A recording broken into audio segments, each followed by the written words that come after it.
Hey guys, I'm doing a video on the food that I'm taking for the Green Gully Track. This is the fourth time I've done this track, and the first time I've done it, I had basically two types of food, and I found after that, I did like say nuts and seeds for the whole trail, and I got a bit bored after eating that. So what I've actually done is have more variety from my experience. I wanted to share that, and also probably the best meals and the lightest meals throughout the trail. So what I find is the protein, so enduro fuel and recovery mix. So recovery mix I use at night after the big walk. So I find those guys are the best, most tasting. So I do that after the hike.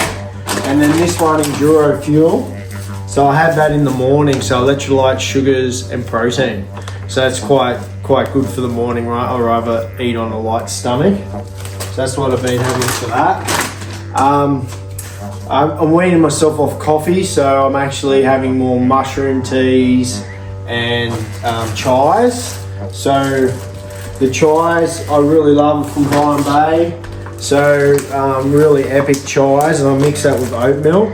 So they're the two chais I have, chocolate blend and original blend, really good quality chais. So I have that, and I use these plastic just to reduce the weight.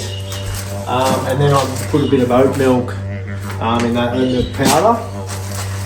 So I've also got some cocoa, ceremonial cocoa. So really good quality cocoa. So I use that, put a little bit of sugar and honey with that. I've also got what we call Rise and Awaken. So they've got caffeine in it, but I find I don't get the big ups and downs with these guys. So they're a mushroom tea.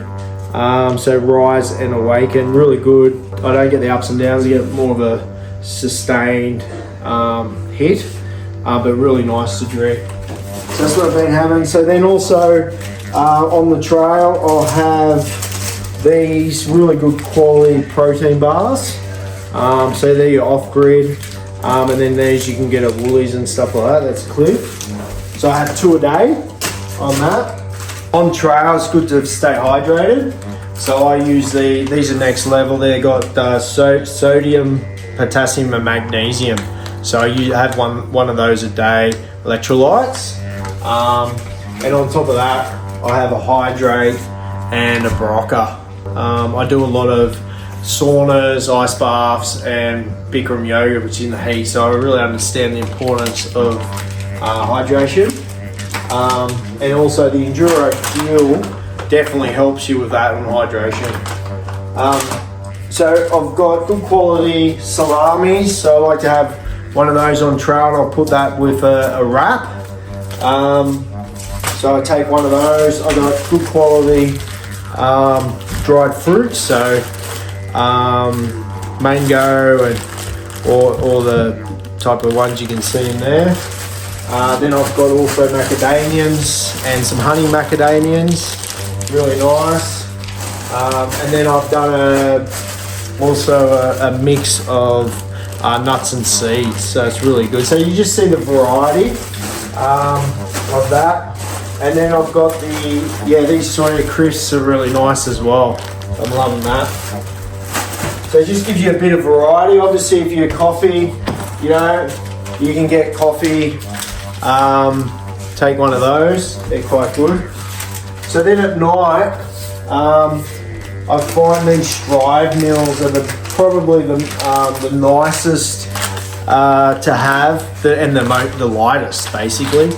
So you just put about, I think it's about just under 400 ml water. And then what I do, because I find I need a little bit more filling, so I get the noodles.